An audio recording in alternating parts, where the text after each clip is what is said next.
अगर आपको अंग्रेजी बिल्कुल नहीं आती है और आप लोग इतना अंग्रेजी सीखना चाहते हैं कि अगर अंग्रेजी में कभी बोलना पड़े तो आप अंग्रेजी में बोल पाए, अंग्रेजी में कुछ लिखा हो और उसको पढ़ करके उसका हिंदी में अर्थ निकालना पड़े तो निकाल पाए, या फिर कभी अंग्रेजी में कुछ लिखना पड़े तो आप आसानी से अंग्रेजी में लिख पाए, तो यह वीडियो आप ही के लिए है। मैं दावे के साथ कह सकता हूं कि इस जर्नी में यह वीडियो आपके लिए रामबाण साबित होगी, बशर्ते कि कॉपी कलम के साथ इस वीडियो को शुरू से अंत तक देखें। चलिए शुरू से अंग्रेजी की शुरुआत करते हैं। ये देखिए लिखे हैं जीरो से अंग्रेजी। इस वीडियो में ना आपको बिल्कुल जीरो से अंग्रेजी सिखा रहे हैं। देखिए यहाँ पे हम लिखे हैं एम। कोई भी सेंटेंस पर बनाएंगे ना आप तो उसमें आएगा एम। एम का हिंदी होता है हूं। जैसे कहना हो मैं खुश हूं तो आप बोलिएगा आई एम हैप्पी। मैं बुरा हूं आई एम बैड। मैं अच्छा हूं आई एम गुड। इस तरीके से आई एम का मतलब ही हो गया मैं हूं। एम यानी हूं। तो जब भी कहना हो कि मैं कुछ हूं तो आई एम और उसके बाद वो एडजेक्टिव। चाहे मैं एक शिक्षक हूं आई एम अ टीचर। मैं एक लड़का हूं आई एम अ बॉय। मैं एक लड़की हूं आई एम अ गर्ल। इस तरीके से एम का प्रयोग किया जाता है स्पोकन इंग्लिश में या रिटन इंग्लिश में।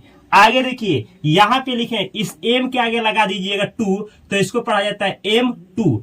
एम टू का मतलब होता है वाला है या वाली हूं। ये टू के बाद वर्ब का पहला रूप लगाया जाता है। जब भी ऐसे कहना हो मैं खाने वाला हूं, मैं जाने वाला हूं, या मैं जाने वाली हूं, या मैं नहाने वाला हूं, या मैं नहाने वाली हूं, तो इसका प्रयोग होता है एम टू का। जैसे मैं पढ़ाने वाला हूं I am to teach. I am to teach. मैं पढ़ने वाला हूं आई एम टू स्टडी। मैं दौड़ने वाला हूं आई एम टू रन। मैं जाने वाला हूं आई एम टू गो। मैं आने वाला हूं आई एम टू कम। इस तरीके से आप बोलिए मैं सोने वाला हूं। कमेंट बॉक्स में इसका अंग्रेजी कमेंट करें। आगे देखिए अगला लिखा गया है एम अबाउट टू। एम के बाद रहेगा अबाउट टू, तो समझिएगा कि हिंदी ऐसे ही रहेगा लेकिन जोर दिया जाएगा ही वाला हूं ही वाली हूं। जैसे मैं जाने ही वाला हूं। देखिए मैं जाने वाला हूं, एक मैं जाने ही वाला हूं। मैं जाने वाला हूं तो अंग्रेजी होगा आई एम टू गो। अब मैं जाने ही वाला हूं I am about to go. ऐसे ही मैं पढ़ने वाला हूं आई एम टू स्टडी। अब मैं पढ़ने ही वाला हूं I am about to study. ऐसे ही मैं सोने वाला हूं आई एम टू स्लीप। अब मैं सोने ही वाला हूं I am about to sleep. ऐसे ही आप लोग मैं बोलने वाला हूं आई एम टू स्पीक। अब मैं बोलने ही वाला हूं I am about to speak.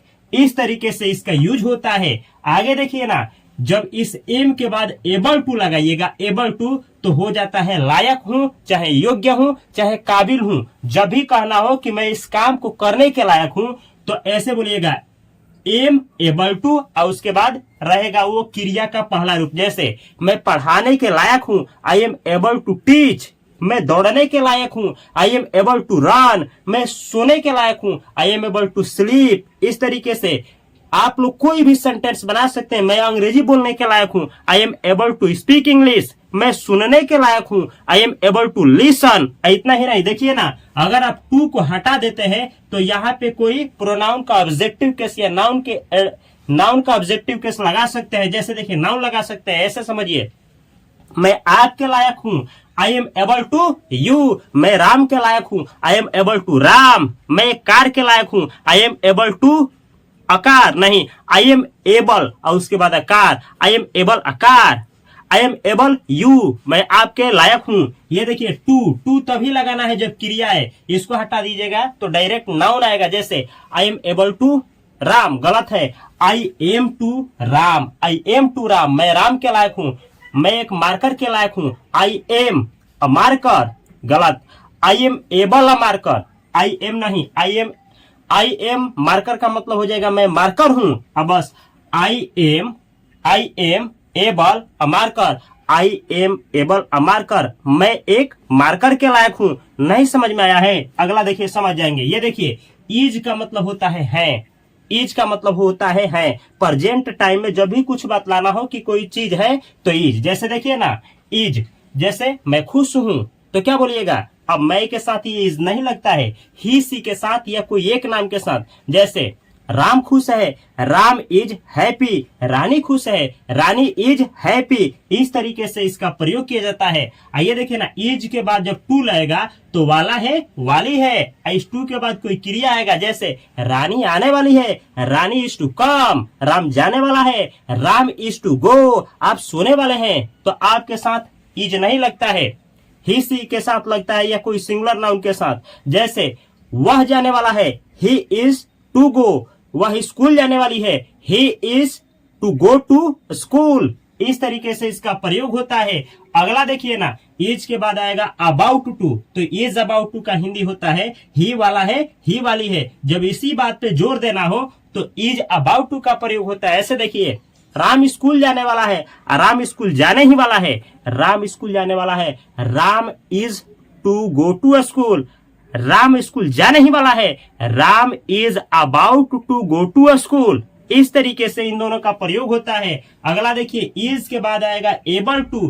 तो हिंदी होगा इसका लायक है, यानी वो जो लड़का है या लड़की है वो किसी चीज के लायक है। जैसे देखिए, वह पढ़ने के लायक है, तो आप बनाएंगे he is able to study, वह दौड़ने के लायक है, he is able to run, वह सोने के लायक है, he is able to sleep, वह बोलने के लायक है, he is able to speak, वह अंग्रेजी बोलने के लायक है, he is able to speak English. इस तरीके से इसका यूज होता है। बस समझ में नहीं आ रहा है तो इसको केवल याद करिए, फिर आगे देखिए कमाल होगा। अगला देखिए, आर। आर का मतलब होता है या हो। आप खुश हो या आप खुश हैं, आप एक डॉक्टर हैं या आप एक डॉक्टर हो। इस तरीके के सेंटेंस के लिए आर। प्लूरल सब्जेक्ट के साथ आर लगता है। जैसे देखिए ना, आप हो तो यू आर, आप हैं तो यू आर। ऐसे ही आप लोग अच्छे हैं तो यू आर गुड, आप लोग डॉक्टर्स हैं, यू आर डॉक्टर्स। इस तरीके से आर का प्रयोग होता है। आर के बाद जब टू लगाइएगा तो वाले हैं या वाले हो। जैसे आप लोग आने वाले हैं या आप लोग आने वाले हो। तो ये देखिए, आप लोग आने वाले हैं, यू आर टू कम, आप लोग जाने वाले हैं, यू आर टू गो, आप लोग पढ़ने वाले हैं, यू आर टू स्टडी, आप लोग पढ़ाने वाले हैं, यू आर टू टीच, आप लोग इंग्लिश पढ़ाने वाले हैं, you are to teach English. इस तरीके से इसका प्रयोग होता है। इसी बात पे जब जोर देना हो तो are about to. Are about to का हिंदी होता है ही वाले हो या ही वाले हो। जैसे देखिए ना, आप लोग पढ़ाने ही वाले हो तो you are about to teach. ऐसे सुनिए, आप जाने वाले हो, आप जाने ही वाले हो, आप जाने वाले हो, यू आर टू गो, आप जाने ही वाले हो, you are about to go. समझे? इतना सा डिफरेंस है बस इन दोनों में। अगला देखिए, आर के बाद एबल टू, इसके बाद टू जहां भी देखे उसके बाद क्रिया आता है पहला रूप। जैसे देखिए, जब कहना हो कि आप पढ़ने के लायक हैं, you are able to study, आप गाने के लायक हैं, you are able to sing, आप नाचने के लायक हैं, you are able to dance. इस तरीके से आप अंग्रेजी सीखने के लायक हैं, you are able to learn English, आप अंग्रेजी बोलने के लायक हैं, you are able to speak English, आप अच्छा अंग्रेजी बोलने के लायक है, यू आर स्पीक इंग्लिश, नहीं, you are able to speak English very well. इस तरीके से सेंटेंस बनता है। पहले छोटा छोटा छोटा छोटा, उसके बाद बड़ा किया जाता है। आपको समझ में नहीं आ रहा है ना, तो अंत तक देखिए, विश्वास के साथ कह सकते हैं कि ये बहुत बहुत मददगार साबित होगा आपकी अंग्रेजी के जर्नी में ये वीडियो। आगे देखिए, हैज। हैज का मतलब होता है कि पास है। जब भी सेंटेंस में हैज आपको दिखे, इसके बाद नाउन आए, नाउन 4 पेन्स, 3 पेन्स या वाटर, कोई नाउन आए, तो समझिएगा कि उस सेंटेंस का अर्थ ही होगा कि बतला रहा है कि कोई जो चीज है ना वो किसके पास, कर्ता के पास है। इस सेंटेंस में देखिए, आई के साथ हैज लगता है, आई जो सिंगुलर सब्जेक्ट के साथ हैज लगता है।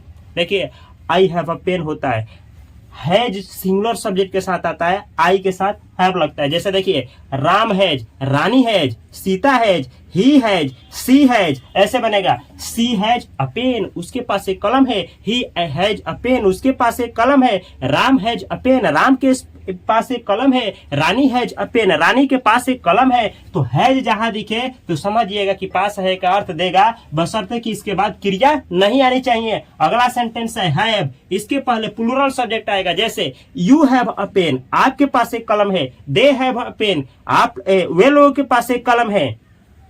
Ram and Ravi have a pen, Ram और रवि के पास एक कलम है। इस तरीके से हैज और हैव का मतलब होता है कोई चीज पास में है, अधिकार बतलाने के लिए। अगला देखिए, जब हैज के बाद टू लगे, हैव के बाद टू लगे, तो यह क्रिया में ना ये दिखाने लगता है कि कोई काम मजबूरी में किया जा रहा है। प्रेजेंट टाइम में कोई काम मजबूरन में आकर के किया जाए, कंपल्सन दिखाया जाए, तो समझ जाना है कि हैज टू और हैव टू का यूज करना है। जैसे मुझे पढ़ाना पड़ता है, I have to teach, Ram को पढ़ाना पड़ता है तो राम सिंगुलर है, राम हैज टू टीच, आपको पढ़ना पड़ता है, यू हैव टू स्टडी। ऐसे ही राम को पढ़ना पड़ता है, राम हैज टू स्टडी। अब आप सोच रहे होंगे कि कब किसके साथ क्या लग जा रहा है, तो कोई बात नहीं, वो सब कुछ सिखाने वाला है, बस ध्यान से आप लोग देखते रहिए। अगला देखिए, देयर इज का प्रयोग होता है जब प्रेजेंट टाइम में कोई भी काम ना हो और कोई संख्या बतलाना हो, किसी चीज का संख्या, अनकाउंटेबल नाउन हो चाहे काउंटेबल नाउन हो, बस बतलाना हो कि ये चीज है, तो उसके बारे में जब भी ऐसा कहना हो तो देयर इज का प्रयोग। एक हो तो एक से अधिक हो तो देयर आर। ऐसे देखिए, एक मार्कर है, बस एक मार्कर है तो देयर इज अ मार्कर, कोई काम नहीं हो रहा है। वहां 5 लड़के हैं, देयर आर 5 बॉयज, देयर केवल कहना हो 5 लड़के हैं तो आप ऐसे बोलिएगा देयर आर 5 बॉयज। वहां 5 लड़के हैं, देयर आर 5 बॉयज। देयर 10 लड़कियां हैं, देयर आर 10 गर्ल्स। वहां 10 लड़कियां हैं, देयर आर 10 गर्ल्स देयर। इस तरीके से इन दोनों का प्रयोग होता है। आगे देखिए, ये 8 है, 8 इज का मतलब होता है यह है, इट इज अ मार्कर, यह एक मार्कर है। इट इज अ बोर्ड, यह एक बोर्ड है। इस तरीके से इट इज का प्रयोग होता है। आगे देखिए, ये लिखा गया है वाज का प्रयोग बीते हुए समय में अवस्था बतलाने के लिए या संज्ञा या विशेषण के बारे में कुछ कहना हो तो इसका यूज होता है। जैसे देखिए ना, वाज यानी था या थी। जैसे इसका प्रयोग सिंगुलर सब्जेक्ट के साथ होता है। कैसे, राम वाज, राम था, रानी वाज, रानी थी, राम वाज गुड, राम अच्छा था, रानी वाज ब्यूटीफुल, रानी सुंदर थी। इस तरीके से आप लोग बहुत सारा sentence, Ram was a doctor, Ram एक डॉक्टर था, रानी वाज अ डॉक्टर, रानी एक डॉक्टर थी। इस तरीके से वाज का प्रयोग होता है। तो इसका हिंदी होता है वाज यानी था या थी। आगे देखिए, वाज के बाद जब टू लगे तो वाला था, वाली थी, राम जाने वाला था, राम वाज टू गो, रानी जाने वाली थी, Rani was to go, Ram पढ़ने वाला था, राम वाज टू स्टडी, रानी पढ़ने वाली थी, रानी वाज टू स्टडी। इस तरीके से इसका प्रयोग होता है जब इसी बात पे जोर देना हो, कहने वाला हो, इस तरीके से कहना हो कि पढ़ने ही वाला था या कोई काम करने ही वाला था या वाली थी, तो इसका प्रयोग होता है वाज अबाउट टू और उसके बाद क्रिया। इस टू के बाद वर्ब का पहला रूप लगता है, कोई भी वर्ब लगाइए। जैसे रानी जाने ही वाली थी, Rani was about to go, Ram जाने ही वाला था, Ram was about to go. ऐसे ही वह पढ़ने ही वाली थी, she was about to study, वह पढ़ने ही वाला था, she was about to study. वह फोन करने ही वाली थी, she was about to call. समझे, वह फोन करने ही वाला था, he was about to call. इस तरीके से सेंटेंस बनाया जाता है। ट्रेन आने ही वाली थी, the train was about to come. समझे, इस तरीके से बहुत सारा सेंटेंस आप बना सकते हैं। आगे देखिए, वाज एबल टू का मतलब होता है लायक था या लायक थी। इस तरीके से वह पढ़ने के लायक थी, she was able to study, वह पढ़ने के लायक था, he was able to study, Ram पढ़ने के लायक था, Ram was able to study, Shyam पढ़ने के लायक था, Shyam was able to study. याद रखिएगा, एक बार रिवीजन कर लिया जाए। देखिए, एम के साथ में ये लगता है, एम यानी जब भी एम जो है ना आई के साथ लगेगा, आई के साथ। आइए देखिए, इज सिंगुलर सब्जेक्ट के साथ, सिंगुलर मतलब ही हो गया, सी हो गया, कोई एक नाम हो गया उसके साथ। आर का प्रयोग प्लूरल सब्जेक्ट के साथ, यानी एक से अधिक नाम हो, चाहे दे हो, चाहे वी हो, चाहे यू हो, उसके साथ में ये लगता है। आइए देखिए, ये लगता है सिंगुलर सब्जेक्ट के साथ, और आई के साथ ये लगता है, प्लूरल सब्जेक्ट के साथ ये लगता है। ये देखिए, सिंगुलर सब्जेक्ट के साथ, प्लूरल सब्जेक्ट के साथ। देयर इज, एक संख्या बतलाना हो, एक से अधिक के लिए देयर आर, और एक के लिए इट इज। आइए देखिए, सिंगुलर सब्जेक्ट के साथ ये लगता है, कोई भी सिंगुलर सब्जेक्ट हो। आगे देखा जाए, ये है प्लूरल सब्जेक्ट के साथ वर लगता है। प्लूरल का मतलब होता है एक से अधिक के साथ, जैसे वर का मतलब थे, वे लोग थे, देवर, आप लोग थे तो आप लोग थे, यू वर हम लोग थे, वी वर हम लोग अच्छे थे, वी वर गुड वे लोग अच्छे थे, दे वर गुड। इस तरीके से बहुत सारा सेंटेंस आप लोग बना सकते हैं।